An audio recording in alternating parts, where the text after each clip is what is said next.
कहे श्याम सुनो कर रे हाथियार। अब की बार पार करो, अब की बार पार करो, नंद के दुलारे। हे गोविंद हे गोपाल, अब तो जीवन हारे। हे गोविंद हे गोपाल। प्रेम से बोले वृंदावन बिहारी लाल की जय। आज भगवान गरुड़ पर सवार होकर के जैसे उसने स्तुति करी, ओम नमो भगवते तस्मै यत् प्रचेदितात्मकमः। भगवान चल दिए गरुड़ पर सवार होकर के, पुरुषायादि बीजाय परेशाया भी धीमहि। भगवान चल दिए। जब तक एक बात है जान लीजिए, हमारा तार से तार नहीं मिला रहता है तब तक करंट प्रवाहित नहीं होता है, और जब तार से तार जुड़ जाता है तो करंट प्रवाहित तुरंत उस तार में भी हो जाता है। मिले तार से तार क्यों ना मिले कन्हैया, होवे सच्चा प्यार क्यों फिर क्यों ना मिले कन्हैया। जोगी जागे भोगी सोबे, जोगी जागे भोगी सोबे, भक्त प्रभु की याद में रोवे, जागे जपे मुरार। घड़ी की टिक टिक यों बोले है, जीवन गेट तेरा खोले है, चला जन्म क्यों हार। मन में हरि का ध्यान लगा ले, मन में हरि का ध्यान लगा ले, हरि नाम के मोती भर ले, दूर नहीं भगवान। भगवान हमसे दूर नहीं है, बस उनको प्राप्त करने के लिए हमारे मन में सच्ची लगन होनी चाहिए उनके लिए। आप यदि घर से अपने चल देते हैं, यहाँ से मुझे पहुँचना है खलीलाबाद, आपने अपने मन में विचार कर लिया मथुरा मुझे पहुँचना है, तो रास्ते में अनेकों प्रकार की मिठाइयाँ मिलेंगी, अनेकों प्रकार के लोग मिलेंगे, अनेकों संग मिलेगा। तो अब उस संग में मैं अपने लक्ष्य को भूल जाऊं तो गलती तो हमारी है ना, दूसरे की थोड़ी है। दूसरी बात, यह हमारे जो शास्त्र हैं, वेद हैं, उपनिषद हैं, ये क्या करते हैं, यह हमारे मार्ग को प्रशस्त करते हैं। आपको साथा जाना है, यहाँ से मेहदावल जाना है, बेलहर जाना है, तो आप क्या करेंगे, जो आपसे पहले गया है रास्ते में ब्रेकर कहाँ है, मोड़ कहाँ है, उसको जानकारी है, तो वह आपको क्या करेगा, वह बताएगा कि भैया आप इधर से ऐसे जाइयो, आगे जो है मोड़ है, वहां ब्रेकर है, और आप वहां मुड़ जाना, ब्रेकर पे थोड़ी सी गाड़ी अपना स्लो कर लेना। अब आपने अगले बंदे की बात ना मानी तो क्या हो जाएगा, ब्रेकर आपने कुदाया, चोट आपको लगेगा। मोड़ पर आपने गाड़ी की गति जो है उसको आपने कम ना करी तो क्या होगा, एक्सीडेंट आपका हो जाएगा। तो मोड़ और ब्रेकर कौन है, जीवन के अलग अलग जो पड़ाव हैं हमारे, 15 साल, 20 साल, 25 साल, 30 साल, 50 साल, जो जीवन के अलग अलग जो पड़ाव हैं, उन पड़ाव पर क्या करना है, हम सभी लोगों को संभलते हुए चलना है। प्रथमे नार्जितम विद्या, द्वितीय नार्जितम धनम, तृतीय नार्जितम पुण्यम, चतुर्थे किम करिष्यसि। जो पहले पन में विद्या अर्जन नहीं किया, दूसरे पन में उसने धन अर्जन नहीं किया, और तीसरे पन में जिसने पुण्य अर्जन नहीं किया, चौथे पन में वो क्या करेगा। चौथेपन में बैठना, धाम की तो बात ही छोड़ दीजिए, घर पर बैठने में भी कमर दुखने लगती, पैर जो है 10 बार वह बेचारा उलटता पलटता है। इसलिए धर्म कार्य आप एक साथ दोनों कार्य करें, जो है धन कमाएं और धर्म भी करें। भगवान आ गए। नमो शांताय घोराय मूढ़ाय गुणधर्मिणे निर्विशेषाय सामाय नमो ज्ञान घनाय च। भगवान आकर के दर्शन दिए और भगवान ने क्या किया, अपने चक्र को आदेश दिया और चक्र जाकर के तुरंत सर्वप्रथम ग्राह का उद्धार किया। अर्थात यहाँ देखिए रहस्य की बात क्या है। अब यहाँ रहस्य क्या भरा पड़ा है। अर्थात हम सभी लोग जब किसी संत का चरण पकड़ते हैं तो उस संत से पहले उद्धार हमारा होता है और संत के ऊपर विश्वास करना चाहिए। संत के ऊपर विश्वास करने से क्या होता है, हम सभी लोगों का कल्याण हो जाता है। जैसे सुग्रीव को देखिए, सुग्रीव की आप लोग कथा सुने होंगे, लेकिन सुग्रीव की एक बड़ी अच्छी विशेषता उसको आप लोग नहीं जानते होंगे। क्या? सुग्रीव को अपने नेत्रों पर विश्वास नहीं है। सुग्रीव को वह ऋषिमुख पर्वत पे रहता है। जिस समय राम जी लक्ष्मण जी आते हैं उसको दूर से ऐसा प्रतीत होता है कि हमारे भाई ने हमको मारने के लिए शत्रु भेजा है, लेकिन हनुमान जी की आंखों पर उसे विश्वास है कि यदि हनुमान जी कह देंगे कि हमारा शत्रु नहीं है तो मैं विश्वास कर लूंगा। उसी प्रकार से हम सभी लोगों को भी विश्वास संत की वाणी पर और संत के उस बताए हुए मार्ग पर यदि हम विश्वास करेंगे तो हमारा कल्याण होगा, और नहीं विश्वास करेंगे तो निश्चित रूप से कल्याण होने का कहीं स्थान नहीं मिलेगा। अब तुरंत उसका उद्धार भगवान ने पहले ग्राह का किए। यह ग्राह कौन है? हुहु और हाहा नाम के सब गंधर्व थे। एक समय एक महात्मा नदी में स्नान कर रहे थे।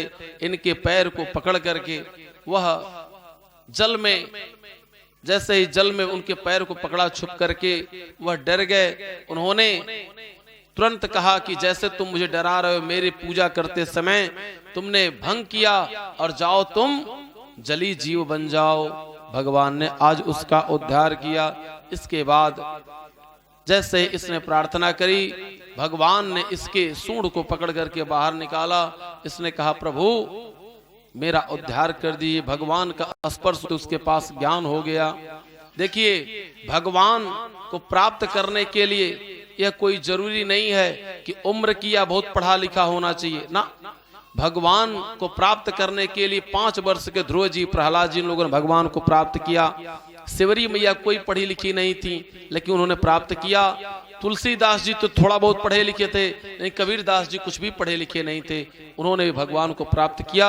अर्थात भगवान के जो भी भगवान को भजता है भगवान उसी को अपना मान लेते हैं। प्रेम से बोले वृंदावन बिहारी लाल की जय। भगवान ने दोनों का उद्धार कर दिया। प्रेम से बोलिए मान मर्दन भगवान श्री कृष्ण चंद्र की जय।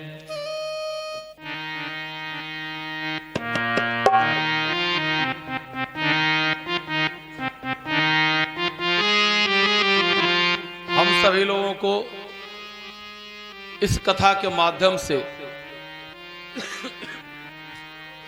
यह पता चलता है कि हम लोग जहां भी रहें, जिस देश में रहें, जिस वेश में रहें, जिस अंग में रहें, जिस संग में रहें, जिस जंग में रहें, जिस रंग में रहें, जिस महफिल में रहें, क्या करें? भगवान का नाम ले में। जिस देश में, जिस वेश में, परिवेश में रहो, राधा रमण, राधा रमण, राधा रमण कहो। इस देश में, इस वेश में, परिवेश में रहो, राधा रमण।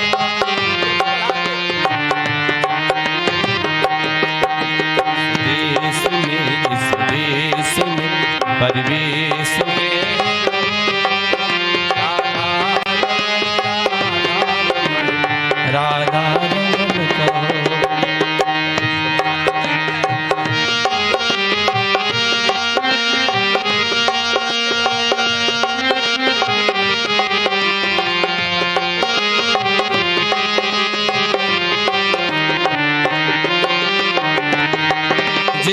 संग में जिस ढंग में जिस रंग में रहो, जिस संग में जिस ढंग में जिस रंग में रहो, राधा रमण राधा रमण राधा रमण कहो, राधा रमण राधा रमण राधा रमण कहो। जिस देश में जिस वेश में परिवेश में रहो, राधा रमण राधा रमण राधा रमण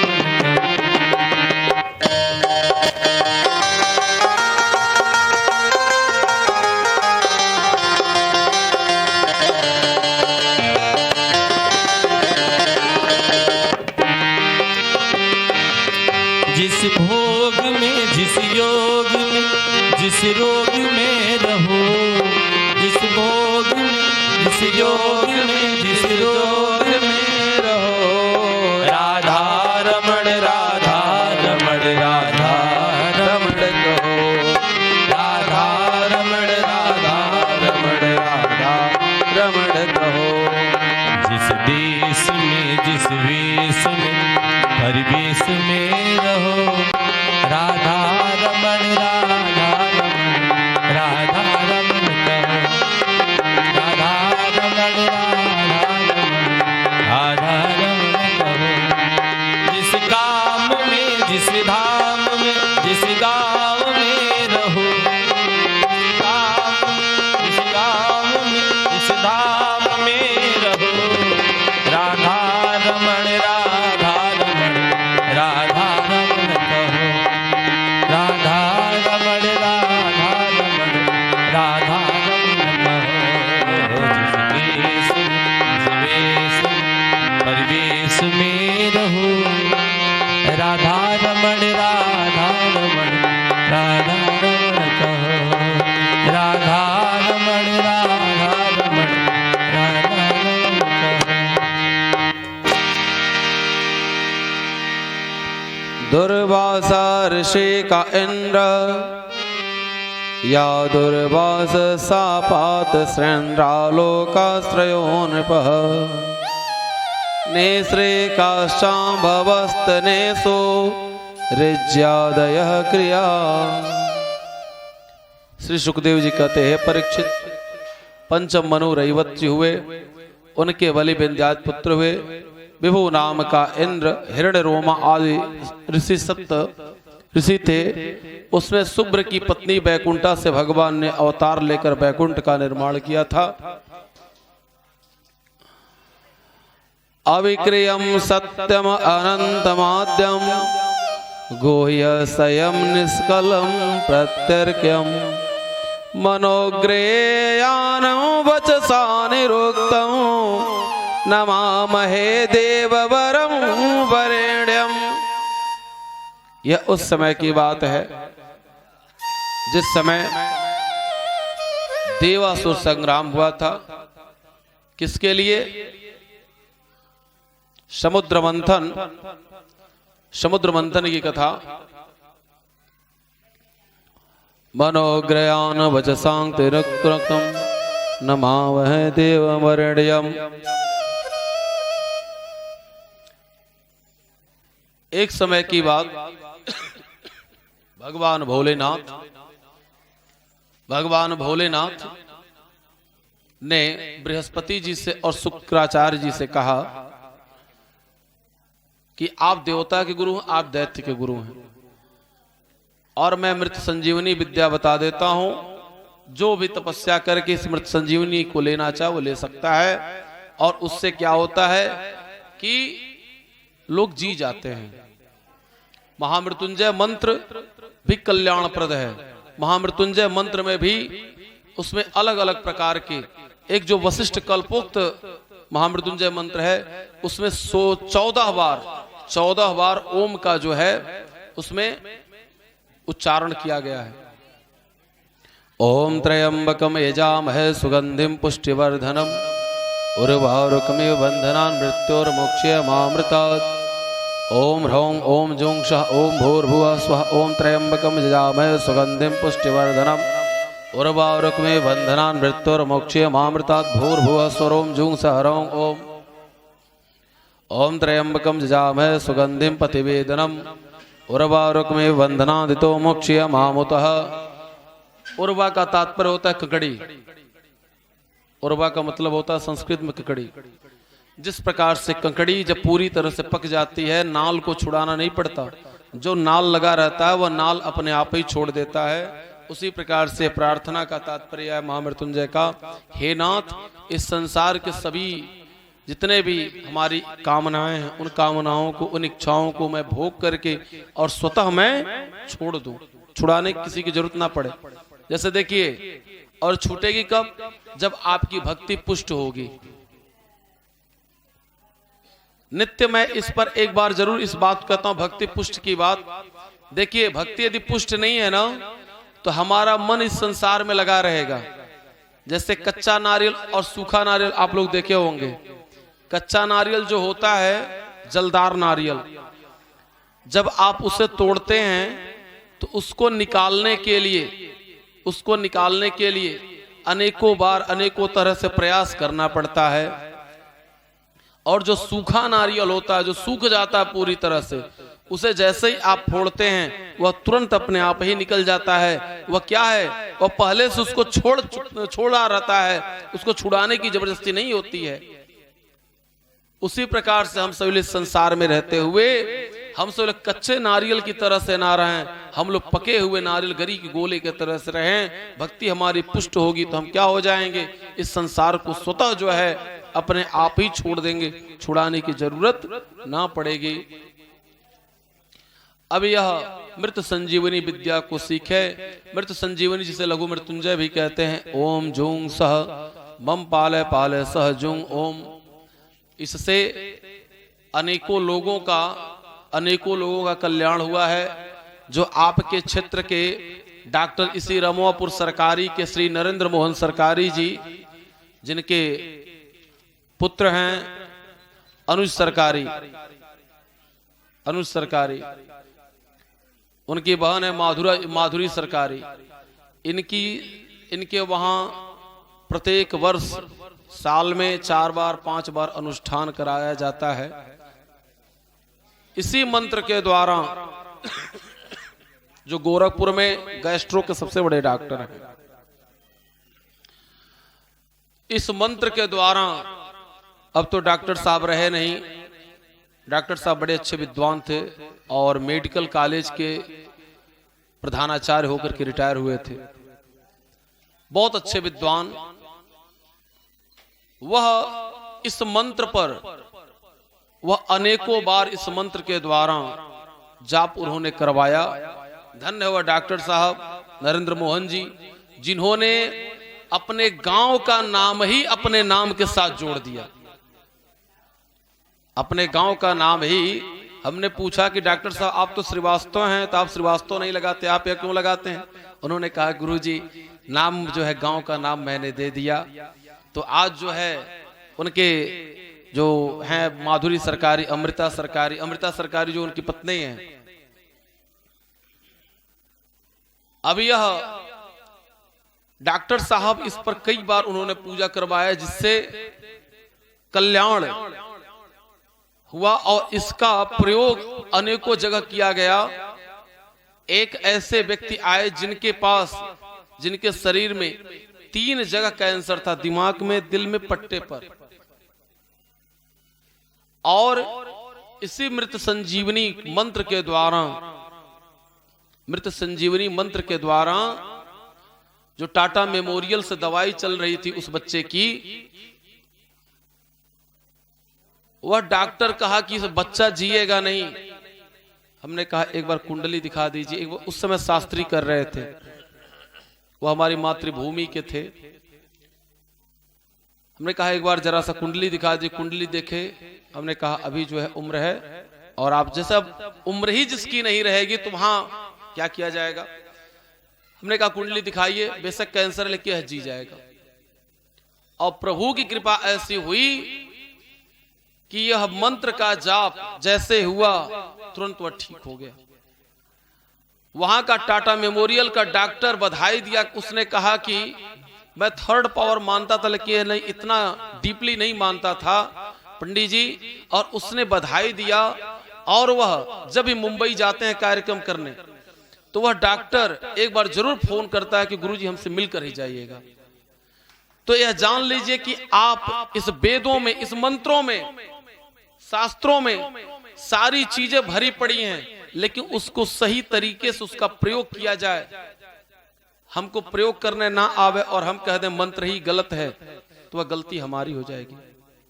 एक जगह नीचे लिखा गया था, एक लोग पढ़ रहे थे, एक महान थे, वह किसी पुस्तक को पढ़ रहे थे, तो नीचे लिखा था वेद और शास्त्र पढ़ना पाप है।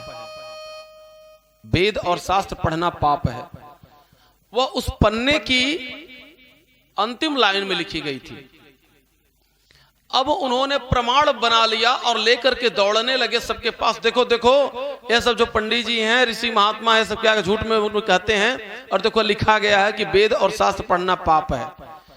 सभी लोगों ने प्रमाण मान लिया। तो जो गलत बात होती है ना, वह इतनी तेज फैलती है, चारों तरफ बात फैल गई। एक पढ़े लिखे सज्जन व्यक्ति थे, उन्होंने कहा कि जरा देखें कहां लिखा है, मेरे पास लाओ। उन्होंने भी देखा और सत्य में लिखा था कि वेद और शास्त्र पढ़ना पाप है। तो उन्होंने जब पन्ने को पलटा, तो पन्ने की अगली लाइन पर, प्रथम लाइन पर ही लिखा था अशौच के समय। वेद और शास्त्र पढ़ना पाप है। कब? अशौच के समय। अब कोई शौचालय गया है, अब वहां पर वह यजुर्वेद को लेकर जाए, अब जाकर के वहां गीता का पाठ करे, तो आप पाप ही लगेगा ना। शौचालय जो है जिस लिए, उसी लिए है। स्नान करने गया है, अब वहां जाकर के वहां वह गीता का पाठ करे। अरे हर चीज का एक स्थान है। तो आज के समय में क्या है कि हम सभी लोग अंधकार में जी रहे हैं। यदि पढ़ने आया सही, तब तो कोई बात नहीं। लिखा है आज स्कूल बंद रखा जाएगा, बहुत ही सुंदर लिखा गया है, आज स्कूल बंद रखा जाएगा।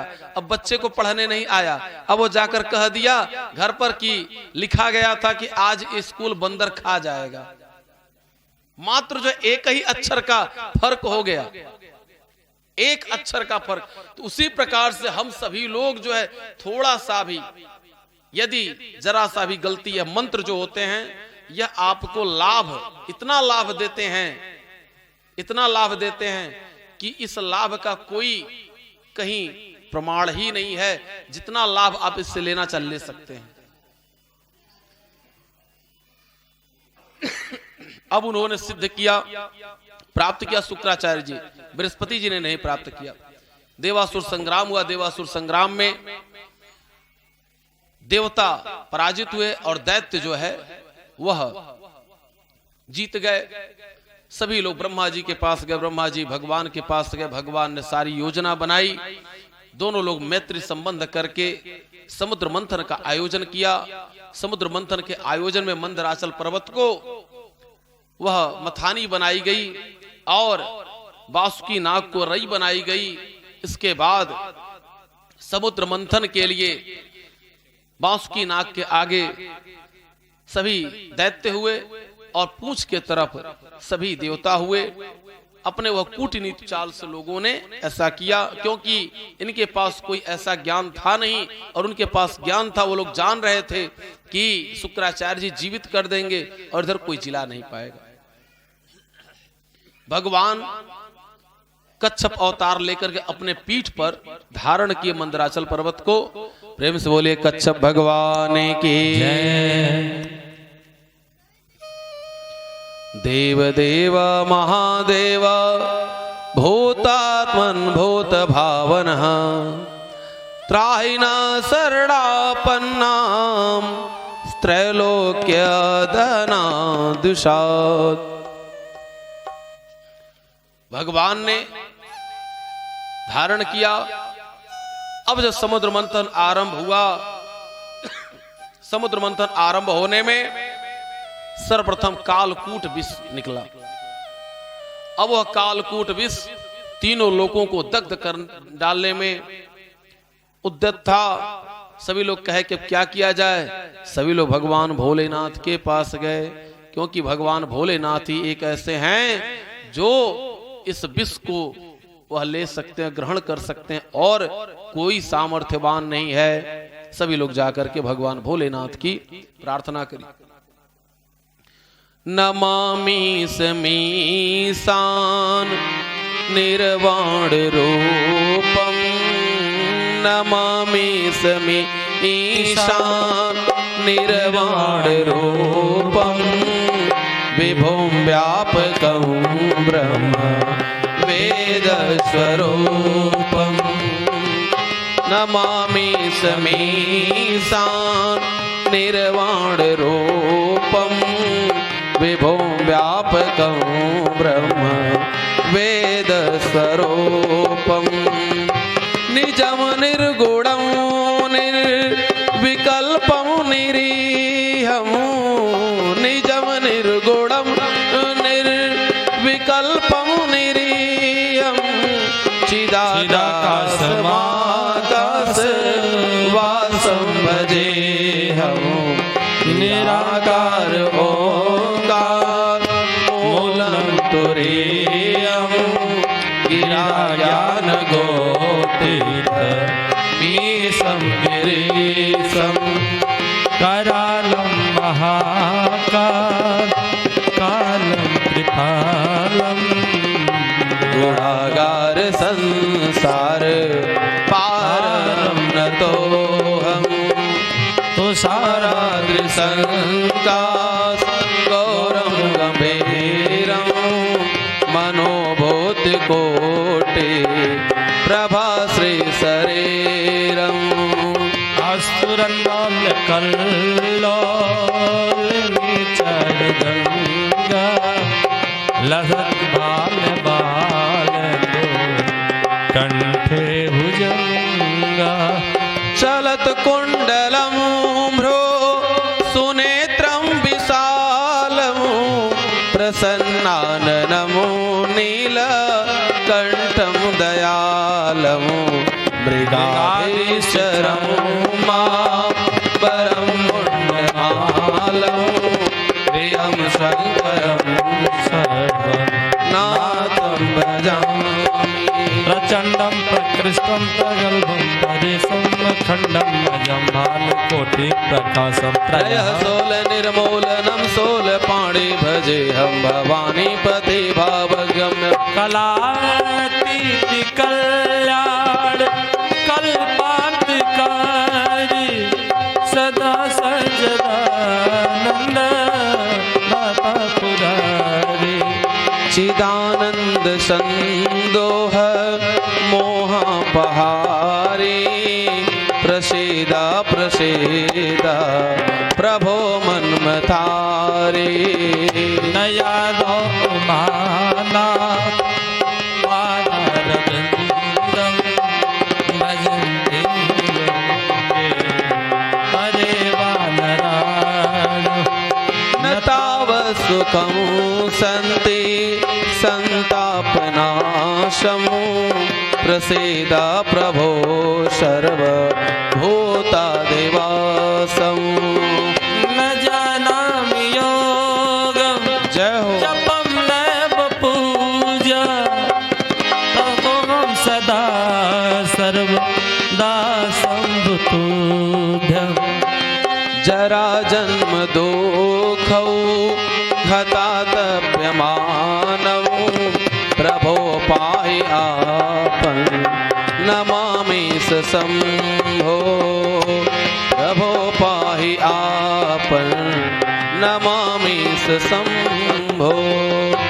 रुद्राष्टकमिदं प्रोक्तं विप्रेण हरतोषये, ये पठन् नरा भक्त्या तेषां शम्भो प्रसीदति।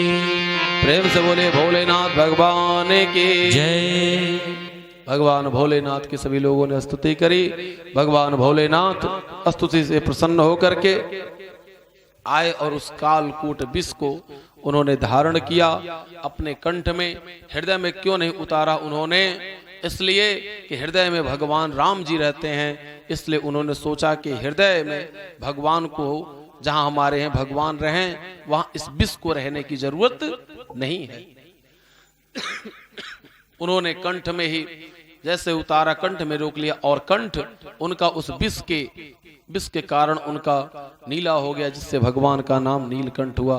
प्रेम से बोले नीलकंठ भगवान की जय।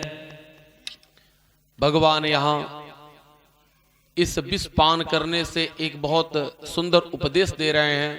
उपदेश क्या देते? देखिए, हम सभी लोग समाज में रहते हैं, घर में रहते हैं, परिवार में रहते हैं, तो हमें अमृत पाने के लिए, अच्छे चीज को पाने के लिए सर्वप्रथम हमको जहर पीना पड़ेगा। जहर पीना पड़ेगा। जैसे एक कोई बच्चा अधिकारी बनता है, अधिकारी बनने से पहले उसे इतना परिश्रम करना पड़ता है, उस परिश्रम के बाद वह उस पोस्ट को प्राप्त करता है। और परिवार के जो मुखिया होते हैं, वह अपने परिवार का संचालन करने के लिए उनको परिवार का कोई अच्छा कहेगा, कोई बुरा कहेगा, लेकिन सभी बातों को क्या करेंगे? अनसुना करते हुए, कोई कुछ कह रहा है कहने दो, उनको उस परिवार का संचालन करना है। एक एक करके उसमें से 14 रत्न निकले, कालकुट 20 निकला, उच्चैश्रवा घोड़ा निकला, लक्ष्मी जी निकली, 14वें पर धनवंतरी वैद्य जी अमृत लेकर के, अमृत का कलश लेकर के कुंभ को लेकर के निकले। जब कुंभ को लेकर के निकले, कुंभ का तात्पर्य होता है घड़ा, और कलश उसे कहते हैं। अब वह है, बच्चे आप बात मत करो। अब यह जैसे कुंभ लेकर के निकले, तुरंत जितने भी दैत्य थे, वे दैत्य क्या किए कि उस कुंभ को लेकर के वहां से वह भग चले। अब लेकर के जब वह जाने लगे, पीछे पीछे जितने भी देवता थे, भैया मुझे भी दो, हमने तुम्हारे इतना परिश्रम किया, हमने तुम्हारे इतना परिश्रम किया है। छीना झपटी में क्या हुआ? उस कुंभ से अमृत 4 जगहों पर गिरा। कुंभ से अमृत 4 जगहों पर गिरा। यही कारण है कि यही 4 जगहों पर कुंभ लगता है। कहां कहां? नासिक, उज्जैन, हरिद्वार, प्रयागराज। इन 4 जगहों पर कुंभ गिरा, और कुंभ से वह अमृत गिरा था, जिस कारण से यह 4 जगहों पर कुंभ लगता है। अब यह हुआ कि अब मिलेगा नहीं। भगवान ने अपना नया रूप धारण किया, विश्व को मोहने वाला, व्यक्ति को मोहने वाला नहीं, जिससे पूरा विश्व ही मोहित हो जाए। एक व्यक्ति की राक्षसों की कौन बात चलावे, दैत्यों की कौन बात चलावे। भगवान ने विश्व मोहिनी का रूप धारण किया। प्रेम से बोले विश्व मोहिनी भगवान की जय। सभी दैत्य भगवान के उस मोहिनी रूप को देख करके मोहित हो गए। भगवान ने क्या किया? भगवान कहे कि भाई, हमारे ऊपर तुम कैसे विश्वास कर सकते हो? हम तो,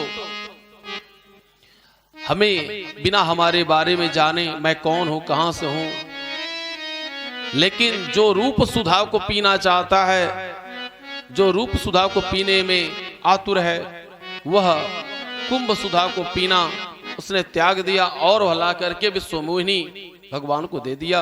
विश्वमोहिनी भगवान ने कहा कि मैं बराबर बराबर दोनों लोगों को पिलाऊंगा। जब वो पिलाने लगे, बंटवारा होने लगा अमृत का, बीच में क्या हुआ? जो राहु नाम का दैत्य था, वह सूर्य और चंद्रमा के बीच में आकर के बैठ गया। सूर्य और चंद्रमा को यह बात पता चल गई कि राहु नाम का दैत्य है। दोनों लोगों ने भगवान से कह दिया। भगवान ने सुदर्शन चक्र को आदेश दिया। सुदर्शन चक्र आकर के जैसे ही गले को काटा, तब तक वह अमृत कंठ से नीचे उतर चुका था। अब ऊपर वाला भाग राहु हुआ, नीचे वाला भाग केतु हो गया। यही कारण है कि दोनों सूर्य और चंद्रमा को ग्रसते हैं। पुनः युद्ध हुआ। युद्ध में देवता जीत गए और दैत्य पराजित हुए। शुक्राचार्य ने कहा कि हे बलि, तुम एक कार्य करो, सभी ब्राह्मणों का पहला काम प्रणाम करो। अब सभी ब्राह्मण का वो प्रणाम करने लगा, सभी संतों का प्रणाम करने लगा। सभी लोगों ने आशीर्वाद स्वरूप उसे एक ऐसा दिव्य रथ दिया जिस दिव्य रथ के सामने कोई भी अस्त्र शस्त्र कोई कार्य नहीं करता, और सभी को वह जीत लिया। फिर उसने विचार किया कि अब क्या करें। गुरुदेव के पास गया। गुरुदेव भगवान ने बतलाया कि हे बलि, तुम 100 यज्ञ करो और इस यज्ञ के द्वारा तुम क्या करोगे, जीत लोगे। किसको? इंद्रासन को। इंद्र एक पद है, और जब हम इंद्र पद को प्राप्त कर लेंगे तो हम सभी लोग सुख के साथ रहेंगे। ऐसा अपने मन में उसने विचार किया। यज्ञ आरंभ हुई। यज्ञ आरंभ हुआ। 99 यज्ञ हो चुका था। 100वां यज्ञ होने वाला था। उसी समय भगवान अपना वामन का रूप बना करके, वामन रूपी भगवान आते हैं तिथि मैया के गर्भ से। प्रेम से बोले वामन भगवान की जय।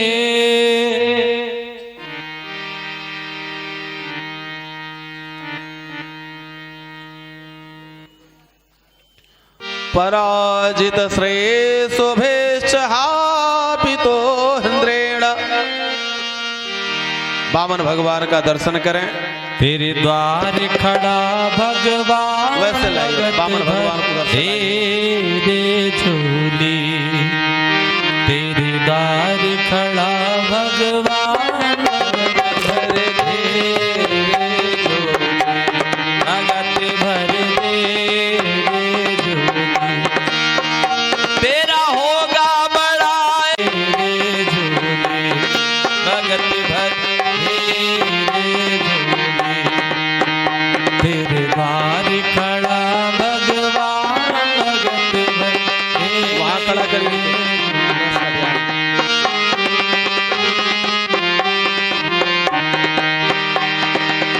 डोल उठी है सारी धरती देख रे, डोला गगन है सारा। डोल उठी है सारी धरती देख रे, डोला गगन है सारा। भीख मांगने आया तेरे घर, जगत का पालन हारा रे, जगत का पालन हारा।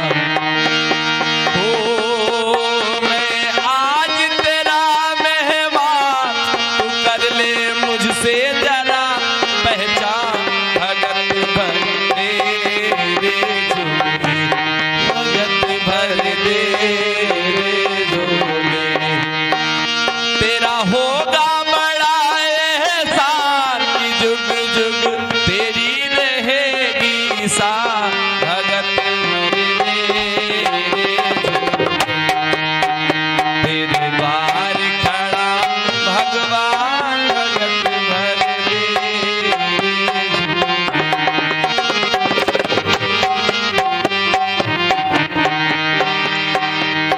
आज लुटा दे रे सर्वस अपना, मान ले कहना मेरा। आज लुटा दे रे सर्वस अपना, मान ले कहना मेरा। मिट जाएगा पल में तेरा जन्म जन्म का फेरा रे, जन्म जन्म का फेरा। तू छोड़ी सकल अभिमान, अमर कर ले रे अपना तू दान।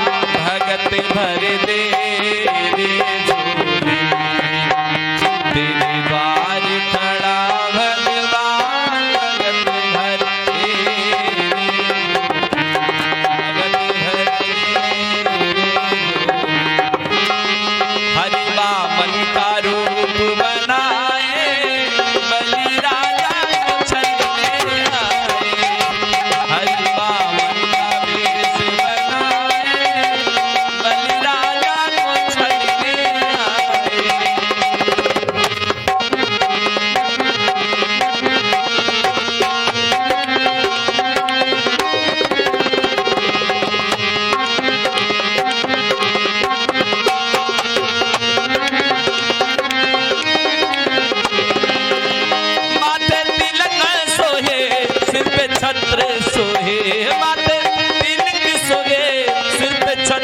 सोहे, हाथों में कमंडल लाए, बलि राजा को छलने आए।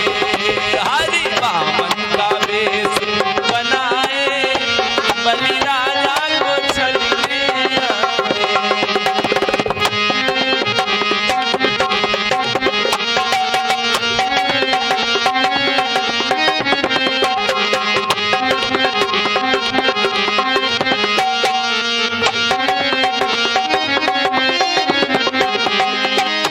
तन पे जनेऊ धरे, सिर पे चोटी सोहे, तन पे जनेऊ धरे, सिर पे चोटी सोहे, चरणों में खड़ा हूँ सुहावे, बलि राजा को छलने आए। हरि वामन का रूप बनाए, बलि राजा को छलने आए। हरि वामन का रूप बनाए, राजा बलि को छलने आए।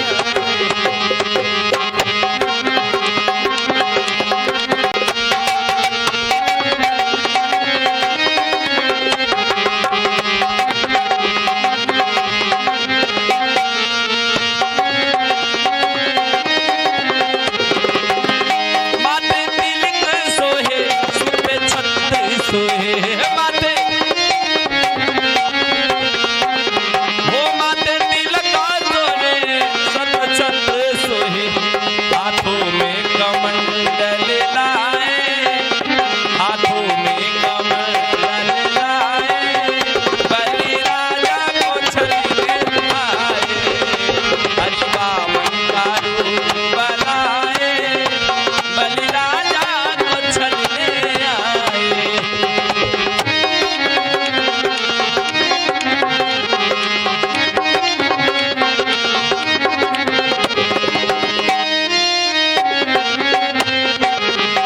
तन पे जनेऊ धरे, सिर पे चोटी सोहे, तन पे जनेऊ धरे, सिर पे चोटी सोहे, चरणों में खड़ा वो सुहावे, बलि राजा को छलने।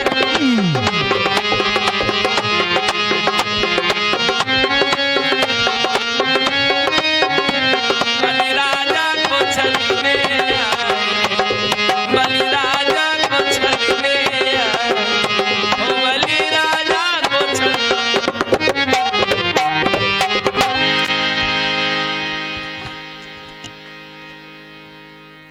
प्रेम से बोले वृंदावन बिहारी लाल की। वामन भगवान की जय।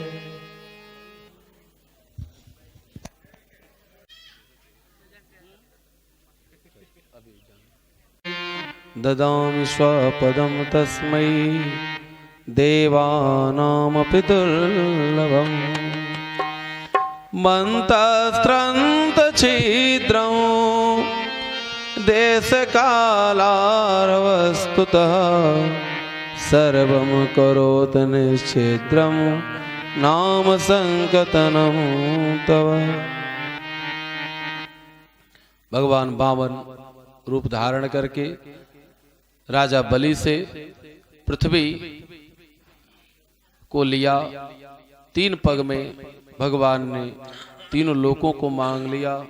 उसके बाद राजा बलि से उन्होंने कहा कि तुम वरदान स्वरूप कुछ मांगो। राजा बलि ने जब देखा कि भगवान मुझे वरदान देना चाहते हैं, उन्होंने वरदान में क्या मांग लिया, हे प्रभु आप मुझे पाताल लोक का राजा बना रहे हैं। हमारे नगर में जितने भी द्वार हैं, हमारे महल में जितने भी द्वार हैं, उन सभी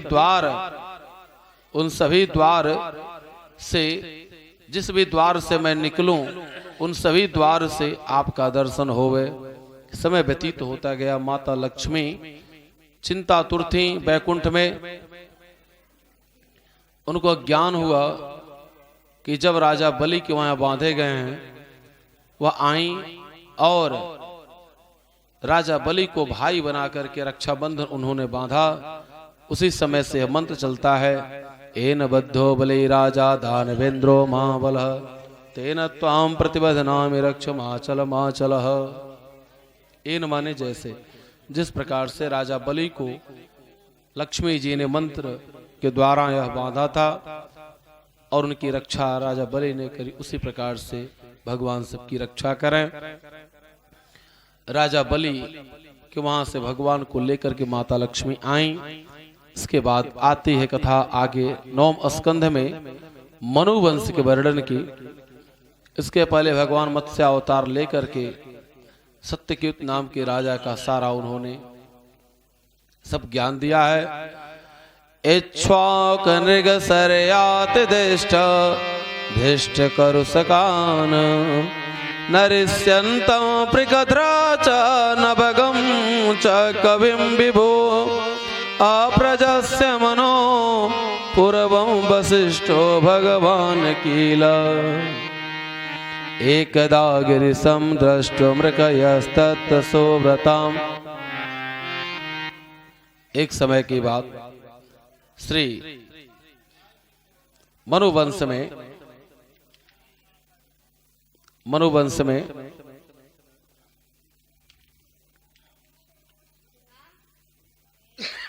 महाराज अम्बरीश हुए, जिन्होंने एकादशी व्रत केरी। वह सब कुछ करते हैं, चक्रवर्ती सम्राट है, लेकिन भगवान के लिए प्रसाद अपने स्वयं तैयार करते हैं। भगवान के लिए प्रसाद अपने स्वयं तैयार करते हैं।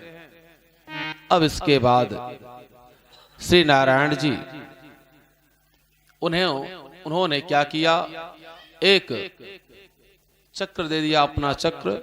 जो चक्र क्या करता है, वह उनका सदैव रक्षा करता है। एकादशी का उन्होंने व्रत रखा था। व्रत रखने के उपरांत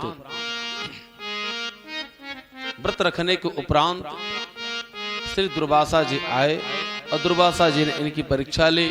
परीक्षा में श्री अम्बरीश जी महाराज वह भगवान का जो चक्र था, कृत्या नाम की राक्षसी जो उनको मारना चाहती थी, वह स्वयं कृत्या नाम की राक्षसी का संहार कर दिया।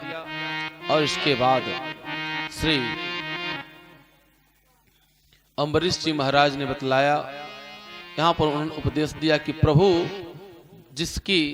की जो लोग सेवा करते हैं, भगवान उसकी रक्षा स्वयं करते हैं। जाको राखे साइया मार सके न कोई, बाल न बाका कर सके चाहे सारा जग बैरी हो।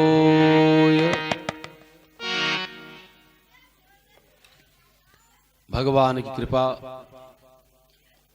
इसे वंश में आगे चल करके नाभाग के पुत्र अम्बरीश की आप लोगों ने कथा सुनी। मनुपुत्र इक्ष्वाक हुए। इक्ष्वाक में है वंश में ही, इसमें मानधाता का अर्थ होता है इनकी मां नहीं थी, इन्होंने इंद्र ने अपना अंगूठा पिलाया था, जिस कारण से इनका नाम मानधाता हुआ। इसी परिवार में श्री भगीरथ जी महाराज का जन्म हुआ। हरितो रोहित सुत संपत निर्मिता चंपापुरी सुदेव तो विजयो सचात्मनः। हरिश्चंद्र भी इसी में हुए। हरिश्चंद्र जी महाराज कौन है, वह धर्म की मूर्ति हैं। धर्म की मूर्ति, दया के सागर श्री हरिश्चंद्र जी। एक समय की बात, हरिश्चंद्र जी महाराज वह स्वप्न देखे थे और स्वप्न में उन्होंने अपने राज्य को उन्होंने दान में दे दिया था। और दान देने के कारण क्या हुआ, जब उनके सत्य की परीक्षा हुई, सत्य की परीक्षा और सत्य के परीक्षा में सभी लोग वहां आए रहे। त्रैसंकवो हरिश्चंद्रो विश्वामित्र वसिष्ठयो यन्निमित्तं बोध्योदम पक्षिणोर्बहुवार्षिकम् नर्मदा भ्रातोभिर्दत्ता पुरकुत्सायोर्गई तया रसातलं नीते भुजगेन्द्र प्रयोक्तया भुजगेन्द्र प्रयोक्तया। हरिश्चंद्र जी महाराज दान स्वरूप दे दिए पूरा राज्य। अब दक्षिणा देना बाकी है, खिलाने के बाद दक्षिणा दी जाती है। इसके बाद श्री विश्वामित्र जी महाराज मांगते हैं कि मुझे दक्षिणा दो। दक्षिणा में क्या होता है, इन्होंने अपने आप को 250 मुद्राओं में इन्होंने अपने आप को बेच दिया, क्योंकि जो डोम इनको ले गया था उसके बाद 250 से अधिक मुद्रा नहीं, स्वर्ण मुद्राएं थी। एक पंडित जी आए, उनसे कहा गया भाई आप भी ले लीजिए। उन्होंने कहा मुझे क्या आवश्यकता है। उन्होंने कहा कि मेरे धर्म को आप बचा दीजिए। उनके पास 200 मुद्राएं थीं, स्वर्ण मुद्राएं। 200 मुद्रा कहा उन्होंने कि यही मेरे पास, अब इसके बाद मेरे पास नहीं है। 200 मुद्राओं को वह दे करके तारा को खरीद लिए। अब हाथ जोड़े खड़ा है बेचारा रोहित, दोनों तरफ देख रहा है, पिता के तरफ मां के तरफ। यह दोनों लोग बिक गए अलग अलग हाथों से। लेकिन आज इसे कोई खरीदने वाला नहीं। 5 साल का रोहित, उसे कौन ले जाए। अब रोहित बार बार कह रहा है, रोहित बार बार कह रहा है, अरे मुझे भी ले चलो, मुझे भी ले चलो। लेकिन कोई भी उसे खरीदने के लिए तैयार नहीं। जाए तो कहां जाए। किसी प्रकार से पंडित जी ने हिम्मत जुटाई। उन्होंने कहा मेरे पास 30 स्वर्ण मुद्राएं और हैं, मैं इसे खरीद सकता हूं, लेकिन यह मेरे किसी उपयोग में नहीं है, क्योंकि हर लोग चाहते हैं कि कोई कार्य में होगा। समय व्यतीत होता गया। दोनों लोग अपने अपने जो जहां के लिए बिका था, लोग अपने अपने स्थान पर गए। धर्म की रक्षा के लिए, सत्य की रक्षा के लिए उन्होंने क्या किया, सत्य की रक्षा और धर्म की रक्षा करने के लिए उन्होंने कभी भी अपनी मां से, अब वह रोहित समझ गया 5 साल का है, लेकिन उसको ज्ञान हो गया, अपनी मां से कभी जिद नहीं करता कि मां मुझे खिला दो, मां मुझे पिला दो, जिससे स्नेह की और प्रेम की जरूरत है। एक दिन की बात, तारा मैया वह घर में कार्य कर रही थी। उसी समय वह फूल गया लेने, और फूल लेने गया, उसी समय बाग में उसको एक काला नाग काट लिया। आज वह रो रहा है, चिल्ला रहा है, अरे कोई मेरी मां से जाकर के कह दो कि आज उसके रोहित को आज काला नाग काट लिया है। आज वो अपने रोहित का अंतिम दर्शन कर ले। रोहित इतना सुनते ही मां जैसे ही कान में सुनी, रोहित चारों तरफ देख रही है, रोहित कहीं नजर नहीं आ रहा है। रोहित तो जैसे उठी देखने के लिए, तुरंत